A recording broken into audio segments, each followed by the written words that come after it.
tema da minha pregação hoje é as duas testemunhas, parte 2, né? Eu vou continuar do que eu preguei semana passada. Vamos ler só o início do capítulo 11, por favor. Diz assim, Apocalipse, capítulo 11, verso 1. Apocalipse 11, 1.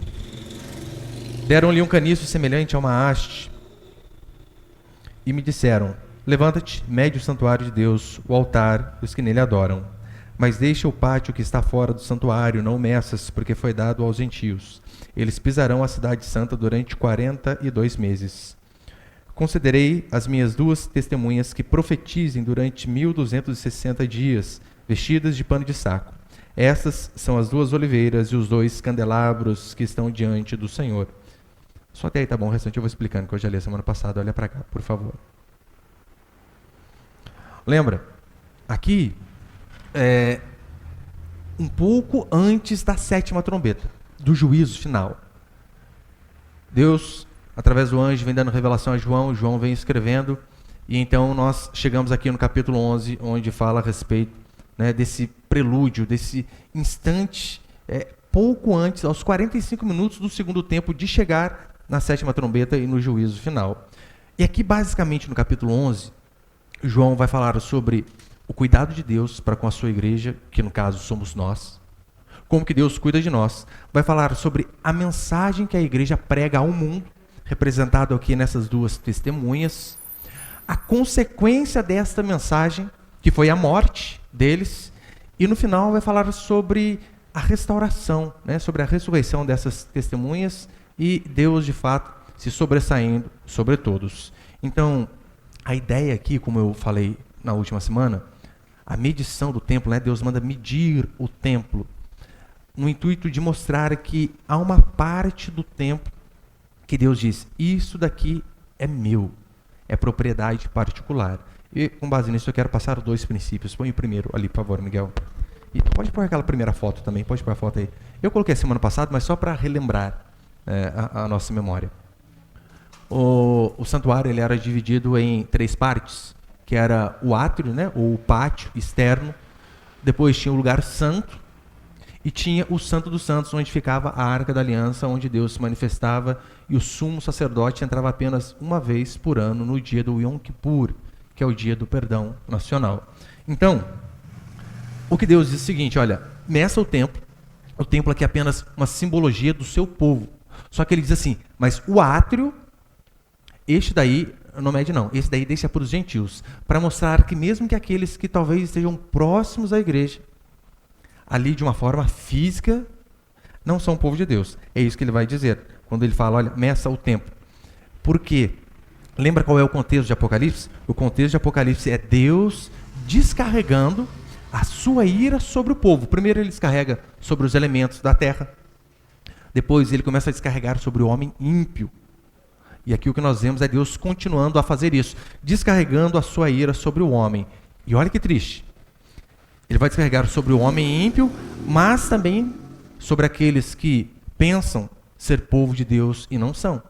Essa é a interpretação da igreja reformada. Então aqui é apenas mais uma outra ilustração de Deus mostrando assim: o meu povo, eu os guardo, eu os protejo. Essa ilustração de medir é para mostrar, sim, existem os vários, né, os todos, mas existe uma propriedade particular da qual eu não abro mão. Então, essa medição aqui em Apocalipse é apenas isso, de forma simbólica, Deus dizendo: o meu povo eu cuido, porque é propriedade particular, é minha.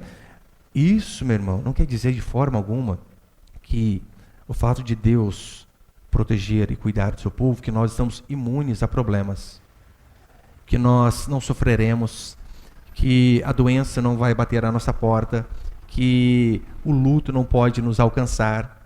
Não, de forma alguma. Você não pode interpretar o Salmo 91 de uma forma equivocada, dizendo que pode acontecer desgraças com todos, menos comigo, que sou crente. Um exemplo disso é essa pandemia. Está morrendo crente nessa pandemia ou não está? Você acha que é só ímpio que está morrendo? Todos estamos sendo atingidos por conta disso. Então, quando a Escritura vai dizer que Deus, ele tem um povo que é propriedade dele, é que até na aflição, na angústia, nos problemas, na guerra, na fome, na miséria, até na desgraça, Deus continua cuidando do seu povo. Um exemplo disso é só você ler Apocalipse. Nós falamos sobre as 7 igrejas de Deus, a qual Deus tinha instituído.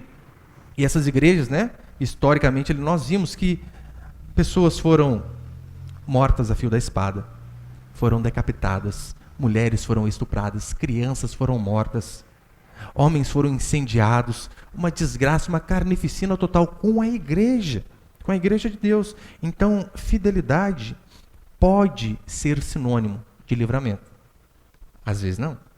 É que as pessoas pensam assim, o que importa é ser fiel. Se você for fiel a Deus, nenhum mal vai acontecer com você. Então, quando acontece alguma coisa errada, algum problema, um desemprego, uma enfermidade, alguma coisa, a primeira coisa que eles fazem é a teologia dos amigos de Jó. Lembra? Tem pecado. Tem, só pode. Por que as coisas não dão certo? Por que perdeu o emprego? Por que o filho aconteceu isso? Por que aconteceu aquilo outro? Por que ficou doente? Então, eles fazem essa teologia dos amigos de Jó. Fidelidade, ela pode ser sinônimo de livramento, como foi no caso de Sadraque. Sadraque, Mesaque e Abednego foram fiéis a Deus. Por conta da fidelidade deles, Deus os livrou da fornalha, a ponto deles nem cheirarem fumaça. Lembra? A Escritura diz que o soldado que abriu a tampa da fornalha ali, morreu queimado. Daniel, no mesmo livro, diz a Escritura que por conta de sua fidelidade, Deus fechou a boca dos leões. E então ele não foi devorado. Agora, pastor, isso aqui é uma regra? Claro que não. Em contrapartida, eu posso dar para você um homem que foi extremamente fiel a Deus. Urias. Lembra que Urias fez? Foi um soldado extremamente fiel. O rei o chama da guerra e diz, olha, deita-te com a tua mulher, né? Fica em casa à vontade, porque Davi tinha engravidado a mulher dele. Diz a Escritura que Urias não entra na casa dele. Aí então o rei vai lá e embriaga Urias. Mesmo bêbado, o homem senta na porta da casa e não vai dormir com a sua esposa. Por quê? Se ele dormisse com ela, depois no outro dia, Davi ia falar, o filho não é meu, é dele. Davi estava querendo dar uma desculpinha ali, né? Dar um jeitinho brasileiro, israelita. E então Urias foi fiel a Deus. Qual foi o final de Urias? Morto na frente de batalha. E ainda levou a sua sentença de morte, uma cartinha para Joabe. Se você ler Hebreus capítulo 11, que para mim é um dos capítulos mais espetaculares da Escritura, você vê homens fiéis a Deus como Sadraque, Mesaque, Abednego, como Daniel e como tantos outros. Só que não tiveram o mesmo fim. Decapitados, cerrados ao meio. Foram arrebentados. Nós vemos na história da igreja homens que funcionaram de iluminação para as ruas de Roma porque foram incendiados, literalmente, vários deles. Então, é certeza para mim e para você de que, como diz o Salmo 23, ainda que eu ande pelo vale da sombra da morte, tem essa possibilidade. Enquanto vivermos aqui neste mundo caído e tenebroso, há a possibilidade de andarmos pelo vale da sombra da morte. A certeza que Deus nos dá não é de que nós sempre andaremos em um pasto verdejante, mas que ainda que andemos no vale da sombra da morte, a presença do Senhor sempre estará conosco. Esta é a grande diferença. E meu irmão, se você entende isto, isso vai livrar você de tantas frustrações, porque a maioria das nossas frustrações é porque nós achamos que somos bons demais, fiéis demais, corretos demais, e quando nós não recebemos com base naquilo que nós achamos que somos bons, ficamos bravos com Deus, com os irmãos, com o pastor e com todo mundo. Onde já se viu? O que nós devemos fazer é sermos fiéis a Deus, independente do que aconteça. Lembrando que o nosso Senhor disse assim, não temam os homens. O máximo que os homens podem fazer com vocês é matar o corpo. Não sei se é para a gente rir ou para chorar, né? O máximo que os homens podem fazer é matar o corpo. Temam a Deus, que além de matar o corpo, pode lançar a alma para o inferno. É a Ele que nós devemos temer. Lembra Estevão? A Bíblia diz que Estevão estava sendo apedrejado, o primeiro mártir. E no apedrejamento, ele olha e vê Deus com ele. Essa é a certeza do cristão. Não é imunidade de sofrimento, mas é, mesmo na hora de mais angústia e dor, é ter a certeza de que a presença de Deus vai estar comigo. É por isso que quando ele diz aqui sobre o pátio exterior, tem caminhão passando aqui, gente. Certo não pode, né? Então, quando ele fala sobre esta proteção ali, né, do lugar santo. Ele fala que esta proteção não vai se estender para o pátio exterior. A interpretação aqui da igreja histórica reformada é básica. É em que sentido? A ira de Deus vai ser derramada sobre aqueles cristãos nominais, aqueles que falam o evangeliquez. Sim, até tem um adesivinho da igreja no carro. Usa roupa de crente, está na comunhão, está na igreja, às vezes tem até o nome no quadro de dízimo dos envelopinhos, joia, mas ele está próximo, mas o coração dele não é totalmente do Senhor. Ele não se entregou totalmente a Deus. Ou seja, ele tem nome de crente, tem aparência de crente, mas não é filho de Deus. Sobre esses, a Escritura diz que esses que têm apenas uma ligação física. Como assim uma ligação física? Ligação física é isso aqui, irmão. Quantas pessoas no dia de hoje, em dias de culto, você acha que não está sentado em uma igreja ouvindo uma pregação do livro verdadeiro, assim como nós estamos? Várias. Por conta disso, vamos dizer que todas elas são filhos e filhas de Deus? Felizmente não. Paulo diz que nem todo Israel é de fato israelita. Então, para esses talvez a tristeza seja ainda maior. Mas olha no versículo 3, o que vai dizer? Considerei as minhas duas testemunhas que profetizem durante 1260 dias, vestidas de pano de saco. Eu expliquei para os irmãos na última semana. A interpretação pentecostal é que essas duas testemunhas aqui são Elias e Moisés pregando na grande tribulação. E não é assim que a igreja reformada histórica acredita. O que nós acreditamos, a interpretação que não é minha, mas que vem aí de séculos antes de mim, que eu apenas repito, é que essas duas testemunhas aqui são apenas um símbolo da pregação da igreja. A igreja geral em todo o tempo, desde a vinda de Jesus Cristo até a sua volta. Porque não é isso que Apocalipse diz, que os últimos dias compreendem da vinda do nosso Senhor Jesus Cristo até a sua volta. Então essas duas testemunhas aqui, elas representam toda a pregação do Evangelho durante todo este tempo, inclusive o qual nós estamos hoje. Você lembra que no capítulo anterior, no capítulo 10, se eu não me engano, 9, 10, acho que é o 10, fala sobre... Deus fala para João, assim, né? O anjo dá para ele um livrinho e diz, come, vai ser doce na boca, mas amargo no estômago. E aquilo ali é apenas uma simbologia do que a palavra de Deus causa com a gente. Às vezes ela pode até ser doce, a princípio, só que ela sempre vai nos confrontar gerando este amargo. Se você ouve uma pregação que é apenas doce, na igreja que você deve correr dela. Porque a palavra de Deus é assim. A gente sai daqui, às vezes, fortificado, revigorado, dizendo, é isso que eu precisava ouvir para superar essa angústia. É uma benção quando acontece isso. Só tem dias que você vem aqui e você ouve coisas que você não gosta. Você ouve a Escritura falando do seu pecado, talvez aquele pecado de estimação que você trouxe aí durante uma vida toda. E você vê a Escritura dizendo, olha, não pode morar junto sem estar casado, precisa casar. Olha, não pode ter relação entre casamento, você precisa ser fiel com o seu dízimo. E várias outras coisas. Então você ouve isso daí, e aquela palavra que no domingo anterior foi doce, você sai quase que remoendo. Nunca mais volto nesse lugar. Já aconteceu isso com você? Comigo várias vezes. Nossa. Eu ia, às vezes chorava. Ai, Deus, é maravilhoso, é tudo que eu quero. Daí o pastor falava um negócio, eu nunca mais vou entrar nesse lugar. Quem ele pensa que ele é? Fala que está errado só porque eu moro com meu namorado e não sou casado, gente. Quem é ele? Essa audácia. Este é o efeito da palavra de Deus. Doce e amargo. E é por este motivo que o mundo odeia a pregação verdadeira. A pregação verdadeira o mundo sempre vai odiar. No versículo 10, vai dizer que essas duas testemunhas, elas atormentavam o povo. E como que elas atormentavam o povo? Através da pregação. Porque a pregação genuína, ela faz isso, ela nos atormenta, ela nos deixa inquieto.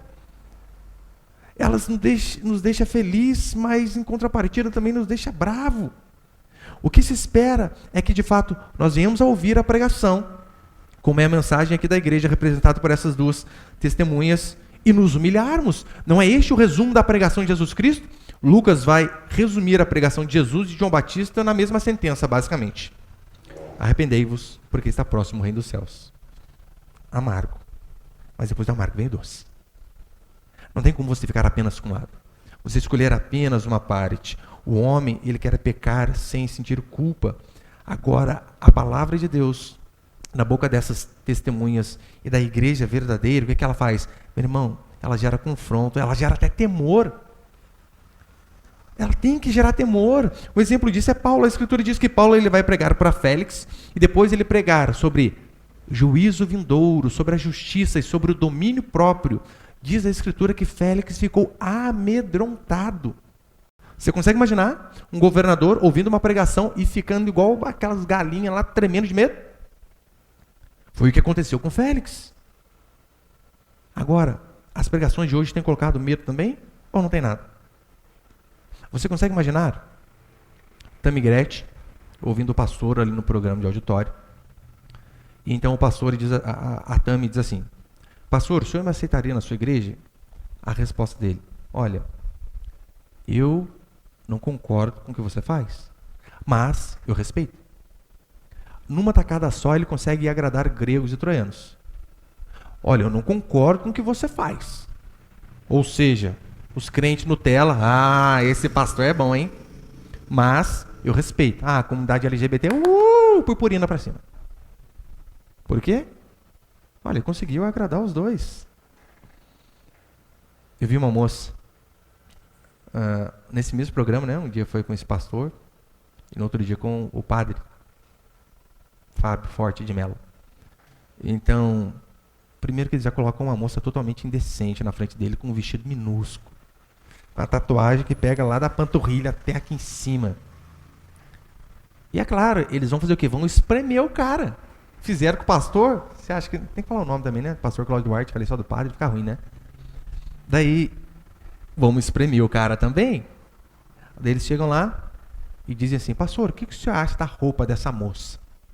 Na frente dele, gente. Isso aí é acabar com o cara mesmo, né? A resposta dele: eu não julgo. Cada um tem a liberdade de se vestir daquilo que se sente bem. Extremamente colado, sensual e curto. E a respeito de tatuagem, padre, o que o senhor acha? A resposta dele, mais uma vez, liso, igual quiabo. Eu sempre tive vontade de fazer uma. Aí não fiz porque não deu tempo.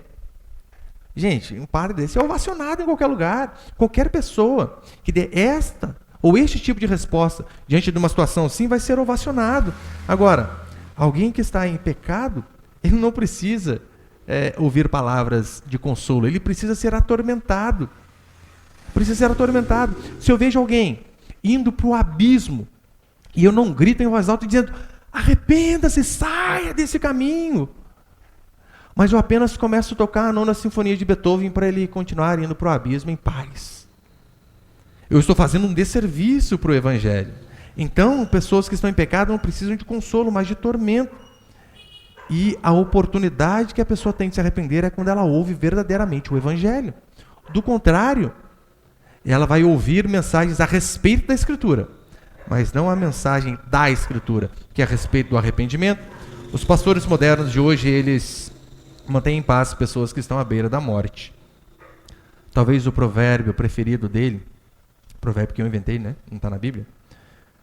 Nada é proibido se te faz feliz. Talvez isso aí é o provérbio que eles mais gostam de citar. Tá feliz? Então, manda bala. Sendo que Salomão diz diferente, né? Leais são as feridas feitas pelo que ama, porém os beijos de quem odeia são enganosos. É preferível ficar com a Escritura. Lembra quando Deus enviou Jeremias para atormentar o povo? Jeremias ficou durante toda uma vida atormentando o povo com a pregação da verdade. E aqueles que têm a oportunidade não se arrependem e rejeitam a mensagem, o que Deus diz é que eles não estão rejeitando o mensageiro. Eles não estavam rejeitando Jeremias, assim como Samuel. O povo rejeita Samuel e Deus vem e consola Samuel e diz assim: Samuel, fica em paz.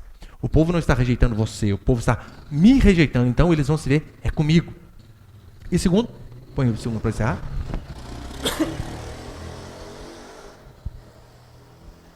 Acho que vai direto, não vai? É que agora colocou um programinha que vai direto. Você parou de novo? Parou? Põe para aí de novo. Vê ali como. É que agora a gente colocou um aplicativo aí que vai direto. Tadinho dos meninos, porque tá dando pausa. Tá aí? Pronto? Põe um segundo ali, por favor, Miguel. Alô? O segundo princípio é o seguinte: a morte do testemunho público da igreja. No versículo 7, você pode acompanhar comigo? Já estou encerrando. Apocalipse 11, 7. Quando concluírem o seu testemunho, a besta que surge do abismo as atacará, vencerá e matará. Seus corpos ficarão estendidos na praça da grande cidade, espiritualmente chamada Sodoma e Egito, onde também seu Senhor foi crucificado. A morte do testemunho público da igreja. Como a igreja reformada interpreta que essas testemunhas é apenas a mensagem da igreja, então aqui a morte é a morte do testemunho público da igreja. Tanto é que o William Hendrickson, quando ele vai comentar Apocalipse, nessa parte ele comenta da seguinte maneira: logo antes da segunda vinda de Jesus, o cadáver da igreja, cujo testemunho oficial e público foi silenciado pelo mundo, está tombado na praça da grande cidade. A igreja está morta no meio do mundo. Ela não existe como instituição de influência e de poder missionário. Como assim? Repare que exatamente isso que tem acontecido. Vamos para os países comunistas, primeiramente. Em países comunistas, a igreja não tem poder de influência nenhum. Nenhum. China, Coreia do Norte, Venezuela, a igreja não tem nenhum poder de influência. Pastor, o senhor está dizendo que não existe igrejas nesses países? Não, existe. Assisti uma reportagem semana passada, eu acho, sobre um casal brasileiro que vive na China, explicando como que é as coisas lá. Tem igreja evangélica, e detalhe, igrejona. A hora que eu olhei, eu falei, gente do céu, o povo fala que não tinha crente lá. Olha o tamanho da igreja, espetacular. Espetacular. Tem crentes, claro que tem. A diferença é que, como em países comunistas, né, igual a China, no caso específico da China, tinha igreja que o Estado ainda ajudava a igreja. Subsidiava a igreja, gente. Isso aí não é a glória? Só tinha um probleminha, né? O pastor só podia pregar o que o Estado mandava. Não, o que é esse negócio aí? Não vai pregar isso aqui não. Tem que pregar o que a gente quer. Então, nesses países comunistas, há cristãos. Poucos, é verdade, mas há. Só que a influência é basicamente zero. E não apenas os países comunistas. Vindo aqui para o Ocidente, para o nosso mundo, para o nosso país. Repare que é isso que estamos vivendo. Olha aqui para o Ocidente. Sai lá um pouco do Oriente e vem aqui para o Ocidente. A Europa, que importou inúmeros pregadores, os quais fizeram o evangelho chegar aqui mediante o seu sangue derramado no meio do caminho. A Europa tem a cada dia mais falido em relação ao evangelho. O irmão que foi à Suíça me disse que uma região onde ele estava, igrejas tinham culto a cada 3 meses. Isso antes da pandemia. Por quê? Porque não tinha gente. Não tinha gente. A cada 3 meses tinha culto. O outro me disse, eu não lembro qual país que era, onde havia igrejas ecumênicas. Você sabe, né, o que é um culto ecumênico? É um culto onde você traz ali um pastor, um padre, um pai de santo e todo mundo fala a sua verdade. Só que ele disse assim, não, mas não é um culto ecumênico. Não, é uma igreja ecumênica, onde a igreja é de crente, mas há membros da igreja, da membresia, que são católicos. Eu falei, como assim, gente? Ele falou, é desse jeito, pastor. É isso que tem acontecido com a Europa. E isso também tem chegado em nós, com toda certeza. Olha para o Brasil. Teoricamente, nós somos um Estado laico. O que seria um Estado laico? Onde houve a separação entre Estado e Igreja. Estado laico é onde não há uma religião estatal predominante, né? Não há uma religião que é do país. No Brasil, não, eles dizem, né? Estado laico, não há uma religião predominante. Assim? Sabe qual? Ateísmo. Olha para você ver como funciona no debate público. Olha o debate público. O juiz, eu já vi juiz do STF, né? Aquele bando de ateu que define se a gente pode servir a Deus ou não, um absurdo. Então está lá. Agora esse último ministro que entrou é um ministro evangélico. Os outros são ateus. Diz que é evangélico, não estou dizendo que é não. Diz que é.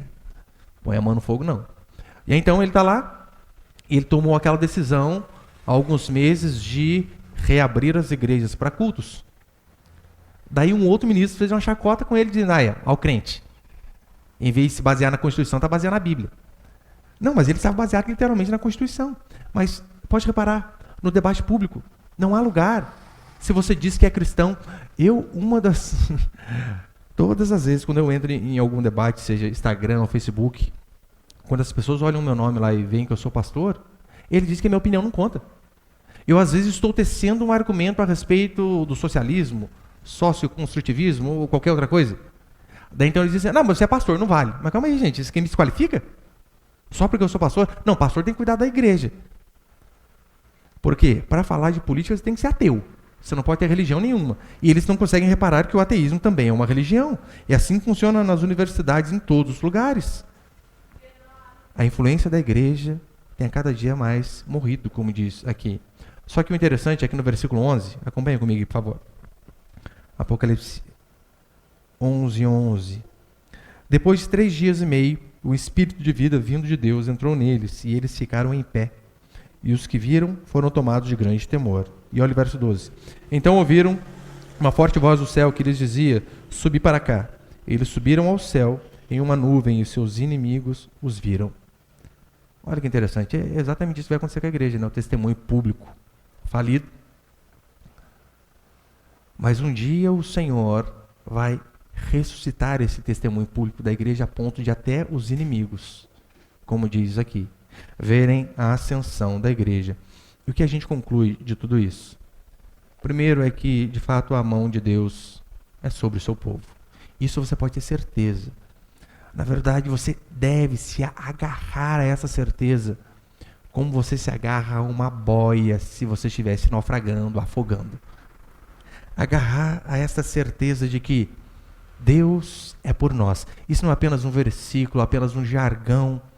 Se você entender, meu irmão, que Deus é por você, você vai lidar melhor com as decepções, com as angústias, com os sofrimentos, com as puxadas de tapete da vida, com as rasteiras que a gente toma dos outros, daquele que a gente mais esperava, e toma no meio da perna. Se você entender que a mão de Deus é sobre você, você vai ver que a circunstância, ainda que possa e interfira em nossas vidas, é o de menos importante. Você vai começar a ver como Pedro, que ainda que o mar se levante, se eu mantenho o meu foco olhando para o Senhor, eu consigo, mesmo diante de uma circunstância adversa, andar sobre as águas. Só que você precisa entender que a mão de Deus está sobre você e que eu e você devemos também ser essas testemunhas que pregam o evangelho ainda que sejam punidas de forma injusta. Essas testemunhas que são verdadeiras, que não abrem mão dos seus valores, porque hoje em dia a coisa mais fácil do mundo é a pessoa, dependendo da circunstância, da situação, ela abre mão rapidinho do valor dela, porque se eu não fizer isso aqui, eu não tenho a promoção no emprego. Se eu não dar uma cedida aqui, quantas meninas eu já vi que, o medo de ficar para a titia, daí vai lá e cede pro rapazinho, o cara vai embora depois. Então, por medo, acaba abrindo mão de seus valores. Eu também e você devemos entender que a aparente falência da igreja não é o fim. Ainda que nós vivamos em um país, em uma sociedade, principalmente aqui, né, ocidental, no Oriente muito mais, onde parece que nós não temos influência nenhuma. Eu e você devemos nos manter fiéis como eles se mantiveram. Ainda que venham xingos, açoites, amizades desfeitas, os nossos valores em relação ao cristianismo, eles não devem ser negociados. Em hipótese alguma. Porque, ainda que estejamos no chão, chutados e mortos, o que a Escritura diz é que se a fidelidade for mantida, essas testemunhas que somos nós também, a igreja, um dia elas ressurgirão. Se você duvida disso, é só você olhar para a história da humanidade. Olha como funcionou os impérios que vieram antes do cristianismo. O que foi o cristianismo comparado com o Império Persa, Babilônico, com o Império Egípcio? Não era nada. O Império Romano foi uma das coisas mais absurdas de belas, né, que já existiu. O Império Romano ruiu. Seu smartphone está no modo avião e não é possível ajudar você no momento. Obrigado. Apertei sem querer. Gente, calma aí. Pensei que era Deus falando com a igreja aqui, hein? O seu smartphone faz a moto avião. Eu falei, gente, avião, vai cair. A glória. Volta para cá. Repare, esses grandes impérios todos ruíram. E a igreja, aquele povinho, sem expressão política, sem dinheiro, sem nome. Eu amo aquela passagem que fala da serva de Naamã. Não dá nem o nome da mulher. Ó, a empregada de Naamã. Alguns outros a Bíblia cita nominalmente. Mas essa aí não, a empregada de Naamã. Aquela mulher tinha o caminho da cura para o seu chefe. Esses impérios todos caíram. A igreja do Senhor, mesmo que aparentemente morta, não morreu. E o que a Escritura diz é que um dia o Senhor vai reavivá-la. Por isso a importância de eu e você sempre continuarmos fiéis. E essa fidelidade deve ser a qualquer custo. Amém, meus irmãos?